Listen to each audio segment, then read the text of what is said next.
एवढे मेहनत घेऊन सांग कसं आपला रोनात कंप्लीट झाला आज. तर रामराम मंडळी. या बारक्याचं पण काही काम नसताना तो माझ्यासोबत शेतात आलो होतं. पावसाचा मोसम जमलं त्यामुळे त्याला गाडीकडे घेऊन आलं. चल ना लवकर. थोड्या वेळामध्ये कसं मग घराकडे गेलो, कारण का आता म्हणजे आभाळ गरजेचं होतं. पाऊस येतो पण पाऊस तर म्हणजे फक्त आपली फॉर्मॅलिटी पूर्ण करून जातो, याचा काही कोणाला काही फायदा होत नाही बा.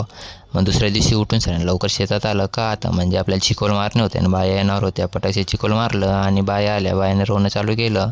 सकाळी लवकर आल्या त्यामुळे जेवण नाही केलं. तर आता पटाक्षे मी जेवण करून घेतलं आणि सचिन भाऊसोबत मग पेंड्या फेकू लागलं.